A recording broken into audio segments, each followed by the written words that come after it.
अस्सलाम वालेकुम, welcome back to my channel. Hope so कि आप सब लोग बिल्कुल ठीक ठाक होंगे, जहां रहें खुश रहिए, खुशियां बांटिए। तो आज मैं आप लोगों से एक ऐसे टॉपिक पे बात करने वाली हूं जो कि यूके का एक बढ़ता हुआ मसला है। काफ़ी सारी स्टोरीज ऐसे सुनने में आई हैं, काफ़ी सारे इश्यूज ऐसे देखने में आए हैं।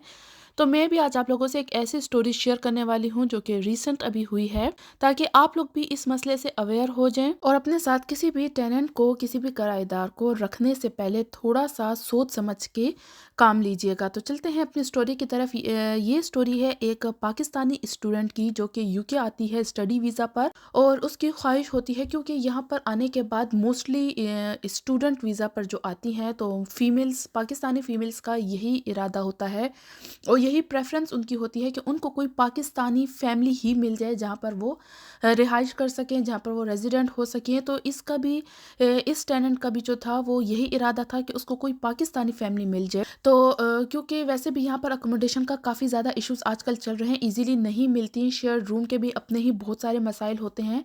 तो मोस्टली पाकिस्तानी फीमेल स्टूडेंट्स का यही होता है कि उनको कोई पाकिस्तानी फैमिली मिल जाए तो उनको वो काफ़ी कन्वीनियंट लगता है, काफ़ी सारे इश्यूज़ में उनको हेल्प आउट हो जाती है पाकिस्तानी फैमिली के साथ रहने की वजह से। इसलिए पाकिस्तानी फीमेल्स जो हैं वो ये मोस्टली प्रेफर करती हैं।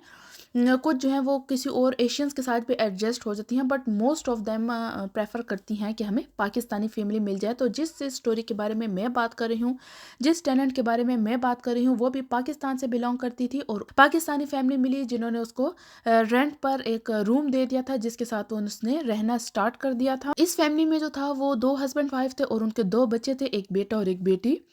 दोनों जो थे वो वर्किंग थे, हस्बैंड वाइफ। वाइफ जो थी वो मॉर्निंग में काम करती थी, डे टाइम में काम करती थी, और हस्बैंड जो थे वो उसकी नाइट ड्यूटी होती थी, वो नाइट में जाके काम किया करते थे। अब ये जो टेनेंट इन्होंने रख ली थी, तो आप लोगों को पता है कि स्टूडेंट्स उनको वर्क भी जो है वो 20 आवर्स ही जस्ट अलाउड होता है। तो वो यूनिवर्सिटी के बाद जो था उसकी ड्यूटी जस्ट 20 आवर्स की होती थी और यूनिवर्सिटी भी जो है वो डेली अटेंड नहीं करना होती।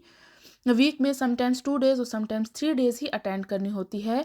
और उसके अलावा 20 आवर्स के अलावा इसको अलाउड नहीं था कि ये कहीं पर काम करती। कैश वर्क आपको पता है कि काफ़ी ज़्यादा जो है वो उसमें स्ट्रगल होती हैं, बहुत ज़्यादा हार्ड वर्क काम है और पैसे आपको उतने नहीं बनते हैं और काम बहुत ज़्यादा लेते हैं कैश वर्क में। जिस वजह से ये लड़की जो थी कैश वर्क नहीं कर रही थी, जस्ट 20 आवर्स की ही जॉब करती थी, जिसमें उसकी यूनिवर्सिटी हाफ यूनिवर्सिटी फ़ीस तो ये अपनी पे करके आई थी, बट बाकी अपनी यूनिवर्सिटी फ़ीस और अपने खर्चे और अपनी रहाइश, अपनी रूम का रेंट वगैरह, अपने खाने पीने का खर्चा ही इसका उसमें से होता था। इसके पास मीन्स सिंपल वर्ड्स में कि कोई सेविंग नहीं हो पा रही थी, जो कि नॉर्मल बात है। यहाँ पर स्टार्ट में इतनी जल्दी सेविंग नहीं होती और स्पेशली स्टूडेंट्स की सेविंग तो बिल्कुल ही नहीं होती स्टार्ट में। तो ऐसा ही इस लड़की के साथ भी हुआ, इसकी सेविंग नहीं हो रही थी, ना ही ये अपनी फैमिली को सपोर्ट कर पा रही थी, जो कि मोस्टली हमारी एशियन फैमिलीज़ का मेंटेलिटी होती है कि बाहर जाने के बाद उनको काफ़ी सपोर्ट मिलेगी, काफ़ी उनके पास जो है वो पैसे आएंगे। लेकिन जाते साथ इतनी इजीली, इतनी जल्दी ये पॉसिबल नहीं होता। बट हमारी एशियन फैमिलीज़ जो होती हैं उनको ये बात समझ में नहीं आती। पहले तो खैर लड़के स्टूडेंट वीज़ा पर आया करते थे मोस्टली, बट अब जो है वो गर्ल्स भी जो हैं बहुत ज़्यादा स्टूडेंट वीज़ा पर अकेली यहाँ पर आ रही हैं, जिसकी वजह से ऐसे वाक़यात पेश आने बहुत ज़्यादा शुरू हो गए हैं। बहुत सारे इश्यूज़ ऐसे सामने आने लग गए हैं। तो जी इसके ना ये पैसे बन पा रहे थे, ना ही अपनी फैमिली को सपोर्ट कर पा रहे थे और ना ही ये कुछ ख़ास ज़्यादा हार्ड वर्किंग लेडी थी, ज़्यादा मेहनत करने वाली नहीं थी ये लड़की। इसने जो है वो आहिस्ता-आहिस्ता चोर रास्ते अपनाने शुरू कर लिए और इसने ऐसी प्लानिंग करना शुरू कर ली कि ये जल्द अज़ जल्द अमीर हो जाए, इसको मेहनत भी ना करनी पड़े और ये अपनी फैमिली को भी सपोर्ट कर पाए, अपनी स्टडी की भी फ़ीस पूरी कर पाए। तो इसने ऐसा रास्ता अपना लिया जिसकी वजह से इसको काफ़ी ज़्यादा एक हिसाब नुकसान ही उठाना पड़ा। तो जी इसने प्लान क्या किया कि इसने देखा कि वो जो घर की मालकिन थी, जो वाइफ़ थी जिसके साथ ये रह रही थी एज़ अ टेनेंट, तो उस डे टाइम में मॉर्निंग में चली जाती थी ड्यूटी पर, बच्चे भी चले जाते थे स्कूल। अब पीछे उसका हस्बैंड रह जाता था, जो कि नाइट ड्यूटी करके आया होता था, तो वो घर पर ही होता था डे में। तो इसने आहिस्ता-आहिस्ता उसके साथ फ्रेंडशिप करना शुरू कर दी, उसके साथ बातचीत करना शुरू कर दी और इतने ज़्यादा हालात बढ़ गए थे और इतना उसने जो है वो उस हस्बैंड का माइंड इस हद तक पहुँचा दिया था कि आहिस्ता-आहिस्ता वो अपनी वाइफ़ से जो था वो बदज़न हो गया था और सूरत हाल इस कंडीशन तक पहुँच गई थी कि उसने अपनी वाइफ़ को डाइवोर्स देने का प्लान कर लिया। लेकिन ये जो लड़की थी, ये जो टेनेंट थी, ये यूके के रूल्स के मुताबिक इसको ज़्यादा आइडिया नहीं था और इसकी तो सोच ये थी कि मैं जिस घर में एज अ टेनेंट रह रही हूँ, जिसका मैं रेंट पे कर रही हूँ, मुझे अपने खाने पीने का अलग से खर्चा करना पड़ रहा है, तो इसका प्लान ये था कि जी मैं इसी घर में रहूँगी, विदाउट रेंट के रहूँगी और मुझे खाने पीने का खर्चा भी मेरा फ्री हो जाएगा और मुझे यूनिवर्सिटी की फ़ीस वगैरह में भी हेल्प मिल जाएगी।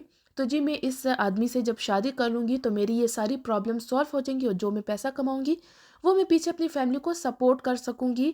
लेकिन ये यूके के रूल से इसको मालूम नहीं था कि जब यूके में हस्बैंड वाइफ की डाइवोर्स होती है तो या कोई भी फाइटिंग वगैरह होती है या किसी भी किस्म का ऐसा इशू होता है तो वो वक्ती तौर पर हर चीज़ जो है वो वाइफ और बच्चों की कस्टडी में आती है, वाइफ और बच्चों को ही हर चीज़ दी जाती है। और उसके अलावा जब केस अदालत वगैरह में जाता है तो तब वहाँ पर 50-50 दोनों में डिवाइड हो जाता है हर चीज़। लेकिन इसको, लड़की को, इस टेनेंट को ये सब मालूम नहीं था। जब इनकी हस्बैंड वाइफ की डाइवोर्स हो गई इस लड़की की वजह से, तो जी उस हस्बैंड को ही घर से निकलना पड़ा, जो देख कर ये टेनेंट काफ़ी ज़्यादा अफसोस भी इसको हुआ क्योंकि इसने एक गलत काम कर लिया था। जो सोच इसने की थी, जो प्लान इसने किया था, वो इसको नहीं मिल पाया था।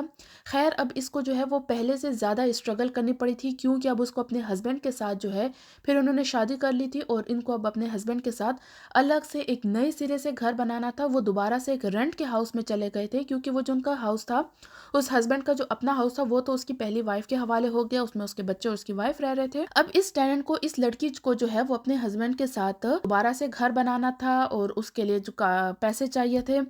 और हस्बैंड के भी जो थे वो हालात अब पहले की जैसे नहीं थे क्योंकि उसका बैंक बैलेंस और हर चीज़ जो है वो 50-50 डिवाइड हो चुकी थी। तो इसको हाथ में कुछ भी ना आया, इसने जो सोचा इसको वैसा कुछ ना मिला, ना ही ये अपनी फैमिली को सपोर्ट कर सकी, उल्टा इसको ज़्यादा मेहनत करनी पड़ी, ज़्यादा काम करना पड़ा और ज़्यादा कमाई करनी पड़ी अपने यूके में घर को सेटल करने के लिए। और अपनी उम्र जो है, अपनी ज़िंदगी जो है वो इसने एक बड़ी उम्र के आदमी के साथ इसको गुजारनी पड़ गई अब, तो इसके हाथ में कुछ भी ना आया, जिसका अफसोस तो उसको सारी जिंदगी रहेगा। लेकिन हालात जो हैं वो अब पहले जैसे कभी भी नहीं हो सकते थे। तो मेरी ये वीडियो शेयर करने का मकसद यही है कि आप में से भी इस मसले से, इस इशू से काफ़ी सारे लोग अवेयर हो जाएं ताकि अपने टेनेंट रखते वक्त आप लोगों के माइंड में भी थोड़ा सा समझ बूझ के और होशियारी के साथ और देखभाल के आप अपने टेनेंट्स को रखें ताकि ऐसे मसले आप लोगों के घर में कभी पैदा ना हो। हेल्प करना अच्छी बात है और नो डाउट कि काफ़ी सारे टेनेंट्स जो हैं वो काफ़ी अच्छे साबित भी होते हैं, बट स्टिल हमारी सोसाइटी में, हमारे माशरे में ये सारी चीज़ें, ये सारे इश्यूज एग्जिस्ट करते हैं, जिस वजह से मैंने सोचा कि आप लोगों को इस बढ़ते हुए इशू से थोड़ा सा अवेयर कर दूं ताकि आप लोग जो हैं वो थोड़ा सा समझ बूझ से काम लीजिए। होप सो कि आपको लोगों को मेरी ये वीडियो अच्छी लगी होगी। अगर अच्छी लगी है तो मेरे चैनल को लाइक एंड शेयर करना ना भूलिएगा और अगर मेरे चैनल पे न्यू है तो मेरे चैनल को सब्सक्राइब भी कर देना और साथ में बेल नोटिफिकेशन भी ऑन कर देना ताकि मजीद आने वाली वीडियोस मेरी आप तक पहुंचती रहे। तो आज के लिए इतना ही, मिलते हैं नेक्स्ट वीडियो में, तब तक के लिए अल्लाह हाफिज़।